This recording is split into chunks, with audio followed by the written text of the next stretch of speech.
Good afternoon, everyone. We're live to talk about SBA disaster funding and have a very special guest. You'll remember Alejandro or Alex from the SBA. Welcome back. Thanks for joining us. Yeah, thank you for having me, Ryder. So to give context, Alex, I think it's nearly 20 years you've been at the SBA, or that your 20-year anniversary is coming up. Is that right? Yeah, I've been with SBA a little over 19 years now. I started right after Hurricane Katrina, and part of that response, which to date is still our agency's largest response to any disaster activity outside of the pandemic. That year we had Hurricanes Katrina, Rita, and Wilma. And still we haven't had that level of activity yet. But we've seen some very active hurricane seasons since then that have gotten close to rivaling it. But not quite. Yeah, and that's kind of, we're going to get into all that today, the effects of, Helene, Milton now, because this is happening real time. So that's why I appreciate doing this last minute to get the message out, because there's important things people should know now and throughout this week, and before if they have to evacuate, etc. But I mean, Alex, do you think that it's not going to rival 2005, but I mean, this is one of the worst years you've seen in a while? Yeah. So the strength of these storms and their ability to cause not just damage from the storm surge, which is obviously what a lot of people pay close attention to, as the storm makes landfall, because that is extremely deadly. If you are in one of those coastal areas that has warnings for the storm surges and there are evacuation orders, please follow those, get to safer area. People should be probably doing that right now. If they wait until late tomorrow, Wednesday, it may be too late. But these other storms that are coming in are now coming inland and causing a lot of flash flooding and becoming huge rain and precipitation events. And like what we saw with Hurricane Helene, and people have seen in like North Carolina, it's not, and once it reaches into there, it's not so much the wind damage, it's the flooding. And we see a direct correlation between the uninsured flood losses and the SBA disaster loans. So, because flooding is one of those types of disaster events where there's a much higher rate of uninsurance for those. People tend to not get flood insurance unless they're required to by law. And so we'll see homeowners and businesses who aren't required to carry flood insurance, or maybe just haven't, been able to obtain it for some reason, maybe because of the cost, maybe because of the time, other reasons. When something happens, they have a lot more uninsured losses, and then they have to turn to a program like ours to help with rebuilding. Yeah, and I know it's already been busy from Helene for you and the team. And just to say, I should have given you your title. You're a director of many things now, because your responsibility keeps growing, but financial assistance and capital access. So yeah, did I? Yeah, I'm currently the acting director for our Office of Financial Assistance, which is the office that oversees policy for SBA's loan programs, including not just the disaster loan program, but also our 7A, 504, and microloans program. And then we also have the secondary market program as well. Yeah. Well, I'm glad you said that off the bat. First and foremost is everyone's safety. Folks may be watching. We saw this earlier today when we did a live. People were watching down in Florida, Georgia, the Carolinas, the Southeast. So hope you all are doing well. And that's the important thing. And I think, Alex, you and the team are setting up centers. There's lots of press releases, but there is a lot of misinformation that's happening too. So yeah, thanks for bringing that up, Ryder.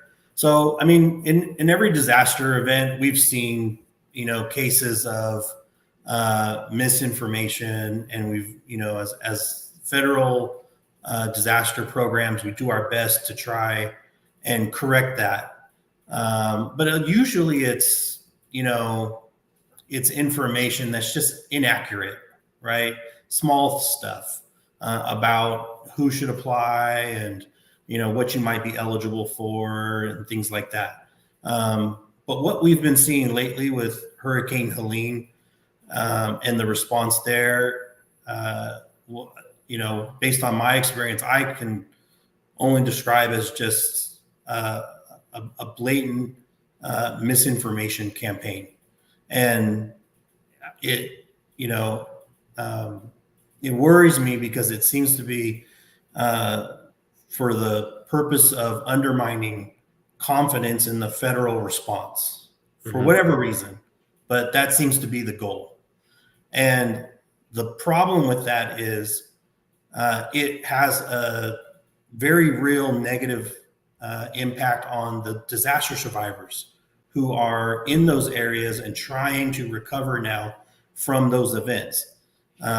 Putting out blatantly false misinformation, conspiracy theories, things like that are going to dissuade survivors who need assistance urgently from applying for programs that they're eligible for.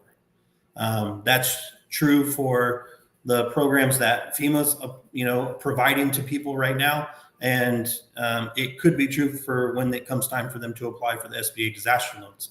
And this is the exact opposite of what we want to see happen or what we need to happen when we talk about helping people recover. We need them to apply so that way we can determine their eligibility and get them assistance as quickly as possible. If they're,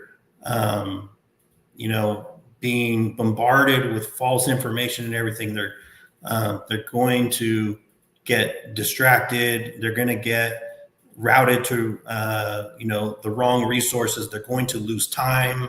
And they might also be vulnerable to scams and, other very bad actors out there that use disasters as an opportunity to profit off of the survivors.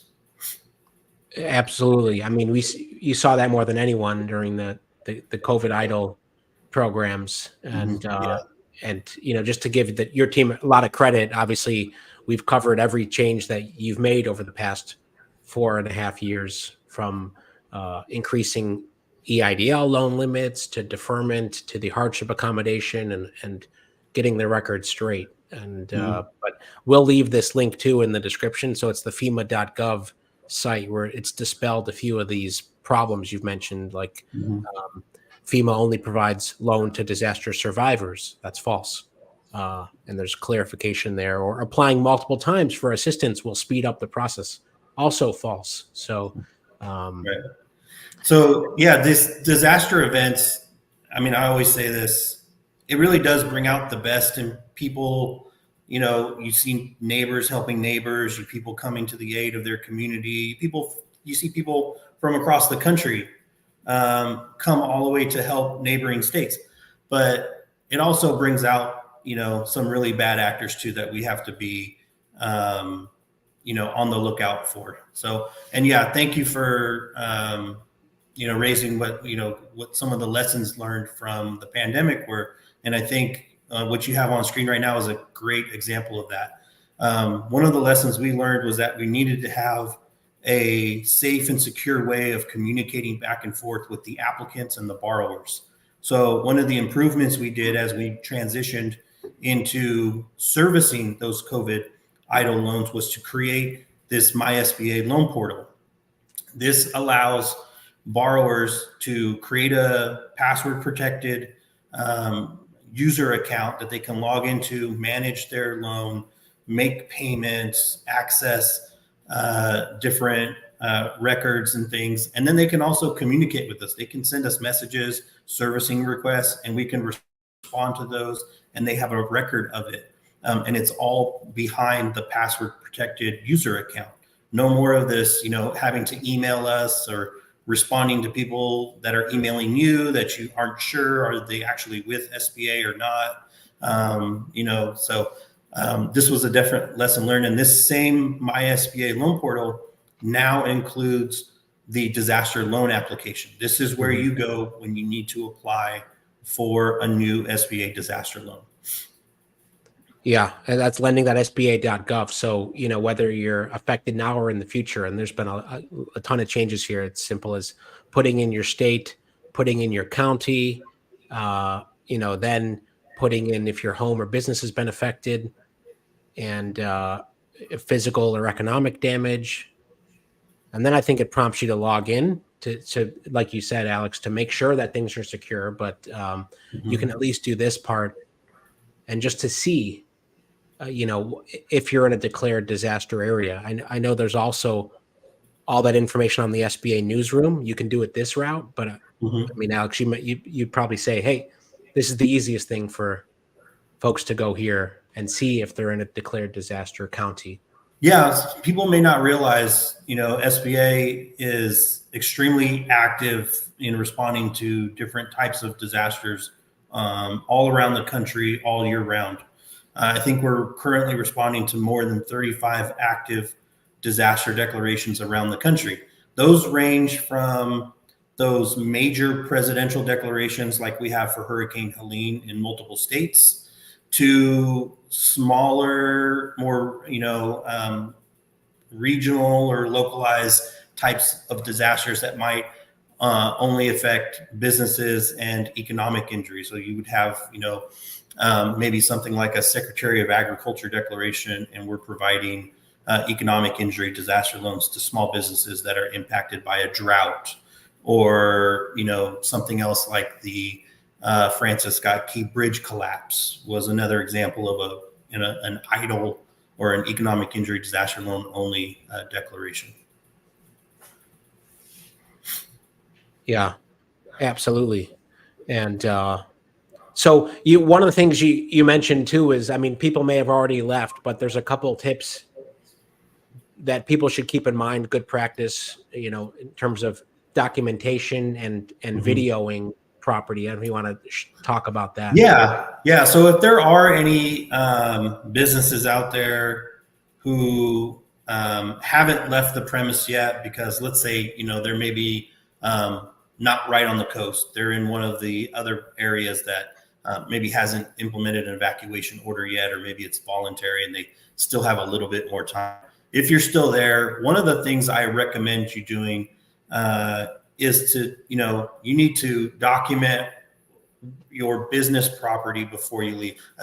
An easy way to do that is to just use your phone. Take out your phone, use your camera, and walk through your business, through all of the rooms, capturing all of the machinery and equipment, furniture, fixtures, inventory that you have. And you can talk over the video just to kind of narrate what's in there. This is much easier and faster than you having to go and write and inventory everything down right as you're trying to make other preparations to leave. This will help you later in case you do have physical losses and you need to remind yourself as you're working with an insurance adjuster or you're talking with one of SBA's loss verifiers about what your damages were. So at least you have that record of what was there and what was in place before the storm actually caused any damage at all. The other thing is to try and organize your financial records. I know a lot of us keep these things just kind of, spread around, maybe in your mailbox or through different folders or on different thumb drives.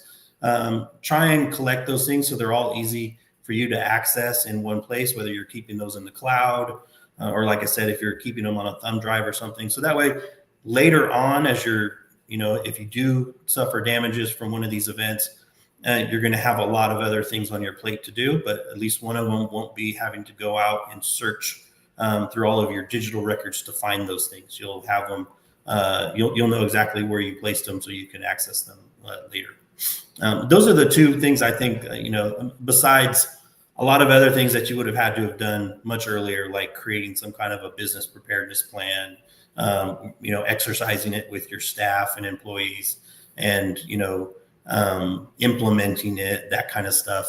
That takes a lot more preparation. But these two things are things that you can do here, in the final days before something occurs.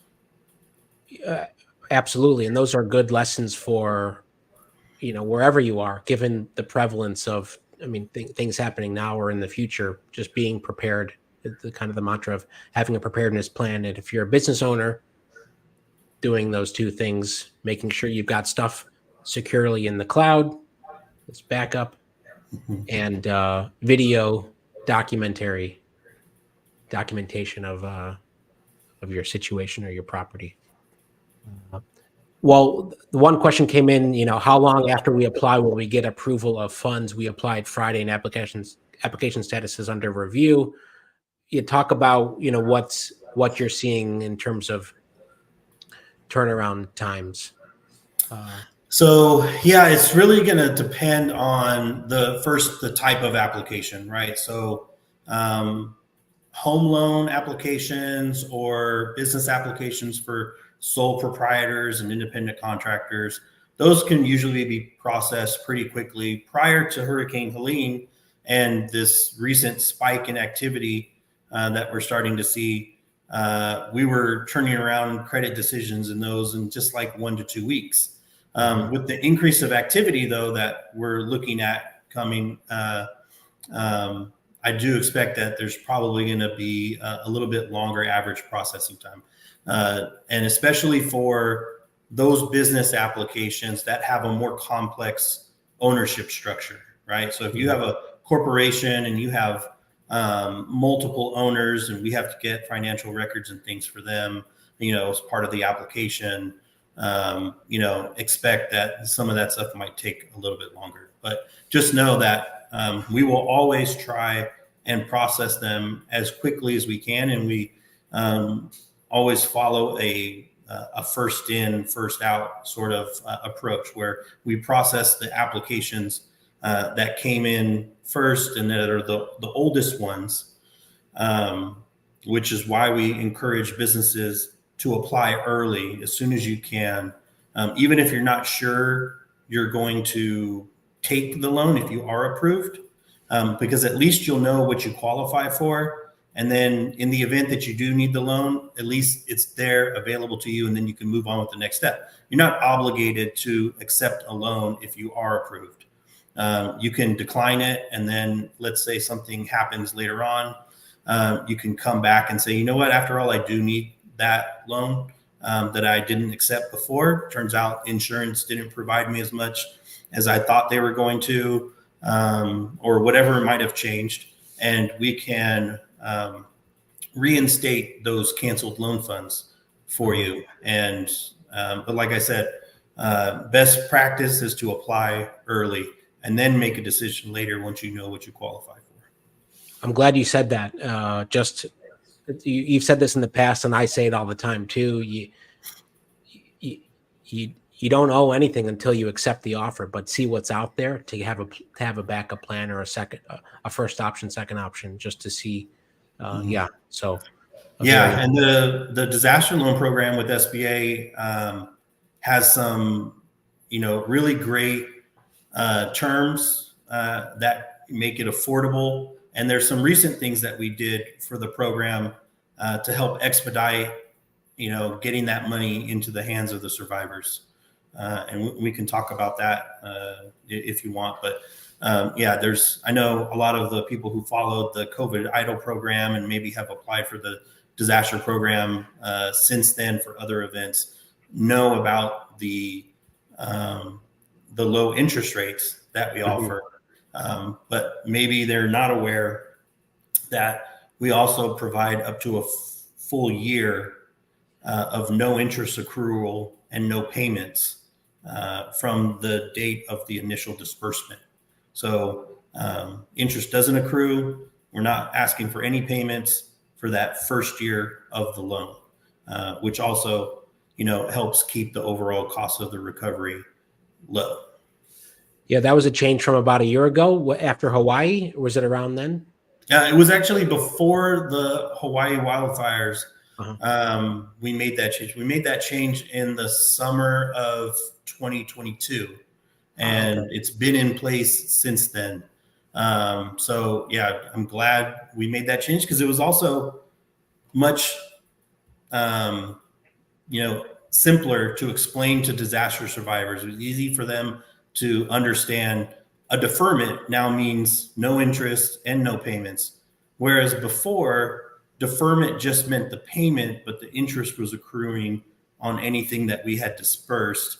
And people had to, be aware of that. Otherwise, they could, be shocked later once they saw what the interest accrual was and they weren't paying Oh, attention to it. I think most EIDL Extreme, borrowers. extreme example of that obviously is the COVID because it had such long deferment periods. But for new disaster loans since 2022, everybody knows now that, okay, my deferment period is ending, interest starts to accrue now. Yes, I mean it's on with the EIDL because folks had 30 months. I mean, I remarked on this I think earlier in the spring or summer. The majority of folks are still paying off interest, haven't even touched the principal because of that's how much accrued. So that's a very good distinction. Now the disaster loans, no payments, no interest accrual. So if you Mm-hmm. got a $50,000 unsecured or 100,000, which is if you want to talk about these Yeah. new changes to unsecured, that's another huge change, getting more Mm-hmm. without putting up collateral. Yeah. So one of the most recent changes we made went into effect for all new major presidential declarations declared on or after September 9th of this year. So for those major presidential declarations, the unsecured loan limit is raised from 25,000 up to $50,000 for physical damage loans. We also raised the unsecured limit for the economic injury disaster loans from 25,000 to 50,000, and that actually applies to any declaration type because we do idle loans in those major presidentials. We do them agency declarations. We do them in the smaller, like governor certification declarations and the Secretary of Agriculture declarations. What that means is for an unsecured loan, we can disperse those funds much faster than we can a secured loan because we don't have the extra time that it needs to take to record title and meet all of the other collateral requirements, right? So when you get a loan approval and you accept it, and then if it's an unsecured loan, you can expect to be able to close and get those funds very quickly. If it's a secured loan, it's going to take longer to get the full loan amount. So raising that limit from 25,000 up to 50,000 on the physical damages, and then 25 up to 50 on the economic injury will give people just that much more money to help jumpstart their recovery. The other thing I want to point out for businesses is that you can actually combine those two. So a business that had both physical damages and economic injury could get 25,000 unsecured for physical and 25,000 unsecured for economic injury. I'm sorry, 50,000 and 50,000, and get a combined $100,000 unsecured. That, like I said, is really helpful to businesses because many of them, and I think this goes for probably most disaster survivors. They prefer not to pledge property as collateral if they can avoid it.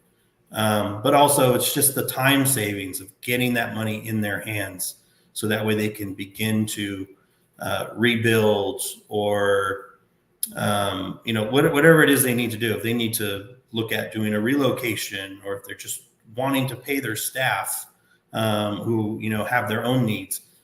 It gets them that money so that way they can begin to make those recovery decisions.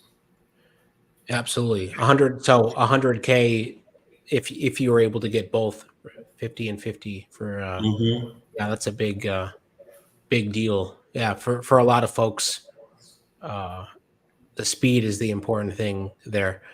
The other big thing that you brought up, and for everyone here, there's a couple folks who are having to evacuate, by the way. So we're all in the comments here, we're all thinking of you, and obviously, first and foremost, your safety. And this is really for what's next. If you're looking for SBA assistance, Alex is sharing a lot of the new things that the SBA has been rolling out. But the big piece of news that I think came out or was released Monday uh, was that there's potential, you're running out of money for disaster loan funding. So speak to that. I don't know if you want to, it's not time for panic, but it is. Yeah. If you want to Mm-hmm. share about like what this ask is, basically asking Congress to approve more money for disaster loan funding. Yeah. So some people might have seen this over the weekend. The White House issued a letter to Congress talking about the need for additional funding for the disaster loan program, so that way we can continue to provide those those loans to homeowners and renters and businesses and nonprofits. And then that was followed by a letter from or a statement from our administrator, informing Congress that we expect to run out of funds before the end of October unless there's an increase to the program. So we're hoping that Congress is going to act on that, and we will have minimal disruption to our ability to provide those disaster loans. What I can say about what survivors should or can expect if a disruption does occur is that we will continue to provide assistance to survivors in the field. So we will continue to have staff in those disaster recovery centers and business recovery centers assisting them with applying. We will continue to accept new applications coming in, and we will process those as much as we can. But if we do run into a funding lapse, we would be unable to issue new approvals to survivors, and that would be delayed until we got additional funding. So like I said, hopefully if there is a lapse, it's very short-lived, and we can resume normal operations and begin getting funding out to everybody as quickly as possible. But that is something, I'm not sure how many of your followers saw those notices out there, because there's just been a lot of information and updates and things about these two major hurricanes hitting that same region, all within a period of just a few weeks.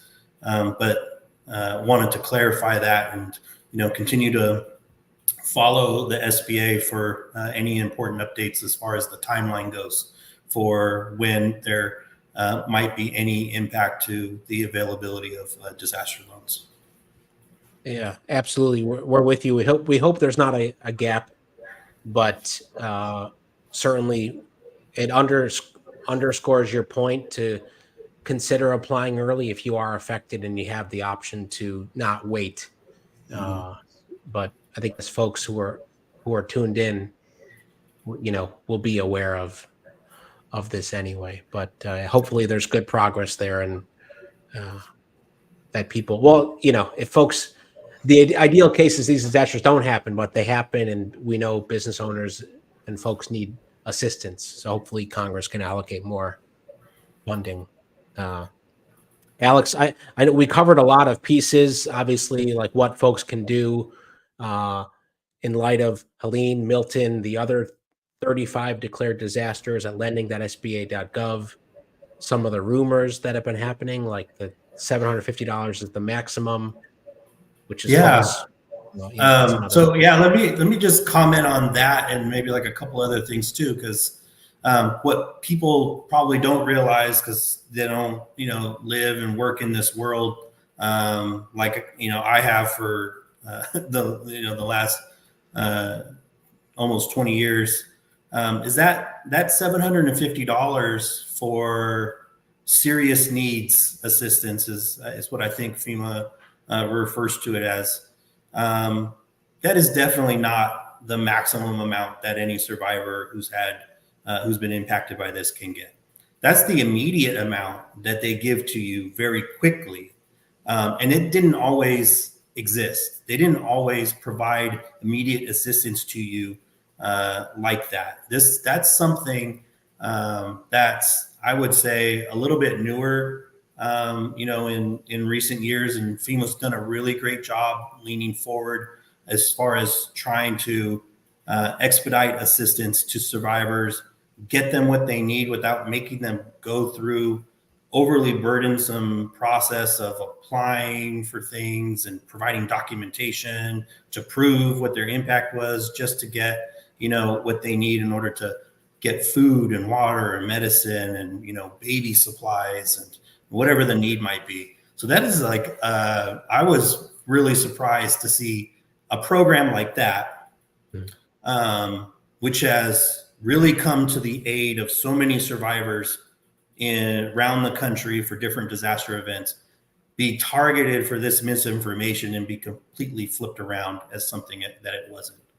But I'm hoping that people now are, starting to learn and educate themselves about the different categories of assistance that FEMA provides. Because that is really one of the great things I think that they've done in recent years, has been more forward leaning about getting survivors that serious needs assistance as early on as they do.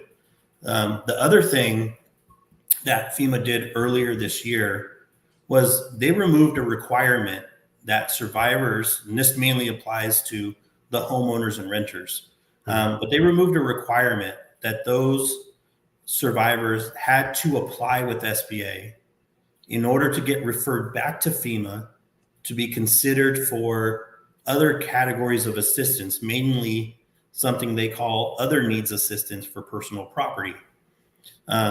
Before FEMA removed that requirement, they removed it in March of this year. We used to tell survivors, like, who register with FEMA, you have to apply with SBA. And if they turn you down, then they'll send you back over to us. And then we can give you some grant money for personal property. But until you go apply with them and get turned down and get sent back over here, there's nothing we can do. We were sending survivors back and forth who maybe didn't even want a loan with SBA, or maybe they knew that they probably wouldn't qualify and they weren't really interested in applying. They were just doing it because that's what they were told they had to do in order to get referred back. So FEMA did something that we fully supported, and they removed that red tape. They removed that requirement that was burdensome on the survivors. And it's been more streamlined and it's better now. It helps get more money in their hands without having to wait on applying for SBA and waiting on a loan determination from us. They still have the option of applying with us. They should, if they want a loan, they should be going through both processes at the same time. Register with FEMA and apply with SBA and, see what you qualify for. And then you can begin to make decisions about how to fund your recovery. You don't have to wait for one to finish before you apply for the next program. It's a great point. Apply to both. Yeah. And I'm glad to hear that the red tape was eliminated. That's why we're called SKIP, to help people skip the red tape, and the fact that we're seeing things like that happen. So there's not this back and forth. And it's just so many things we've seen happen over the past, handful of years, especially on your side of things, making things easier and easier. So if you need help, you don't have to, spend all your time trying to figure it out. Absolutely. Well, Alex, is there anything else? This is important information that definitely, with all of everyone here on the Skip community, everyone else, we're going to share this widely. But yeah, anything else that we should highlight? I think that's it for now. Like, we're busy responding to disasters. Just know that, even if there is a funding lapse as far as what we can approve in disaster loans, we will still have a strong presence. We will still meet disaster survivors where they are and help them through this process. For everybody out there in the Florida area that's right now, and thank you for having the National Hurricane Center tracker up there. Pay attention to the alerts from your local emergency managers. This is a very, very strong storm. Just jumped back up to a Category 5 this afternoon. It's projected to weaken before it makes landfall, but don't be fooled by that terminology that it's weakening, because the storm is going to continue to grow, and the storm surge and the life-threatening flooding that it's going to bring with it is very real, regardless of if it's a 5, a 4, or a 3. Pay attention to the warnings. And I just, I'm going to, just make one other mention. These projection models, like what you're showing right now, have become so helpful to state and local officials in being able to create their emergency plans and their evacuation plans. Even though some of these storms are still causing a lot of injuries and loss of life in, some of the areas that aren't really prepared for the kinds of flooding that they saw, we're not seeing as much of it on the coastlines. And that's because they've gotten very good at predicting these. They've gotten very good at getting the warnings out early. I don't know what more they can do to try and help local communities understand the threat that they're facing right now. But here we are. This storm's going to make landfall probably early Thursday, and we've been tracking this thing for like a few days now, knowing that it was going to probably hit Florida. And so, just, trust in the information that you're getting from some of these, really great resources. There's a lot of, science and just decades of research and investment that went into perfecting, this technology. And it's going to continue to get better, but it's really good right now compared to what, I had seen when I first started. It was, these cones were very kind of unpredictable, and people didn't understand what the cone meant. They thought like was only place where the damage was going to occur. But now you can see they show you these different watches and warnings along the coastline to better understand, how widespread the risk is. So again, I can't emphasize enough to pay attention to the warnings and just be safe out there. Well said, Alex, and just really appreciate on behalf of, everyone watching now and the Skip community and everyone else, just echo what you said, and thank you for joining last minute to share this, because this is really timely, important information. And we'll come back on too, afterwards, if depending on how things go, to give out more information like we always do. But Alex, thanks again, and yeah, that's we'll keep you posted, and if folks have questions as well, leave them in the comments. We'll do our best to answer them or point you to the right resources. All of these links too we'll leave in the chat, so you can go to the right links, especially lending.sba.gov. But thanks again, Alex. All right. Thank you, Ryder. Bye, everyone.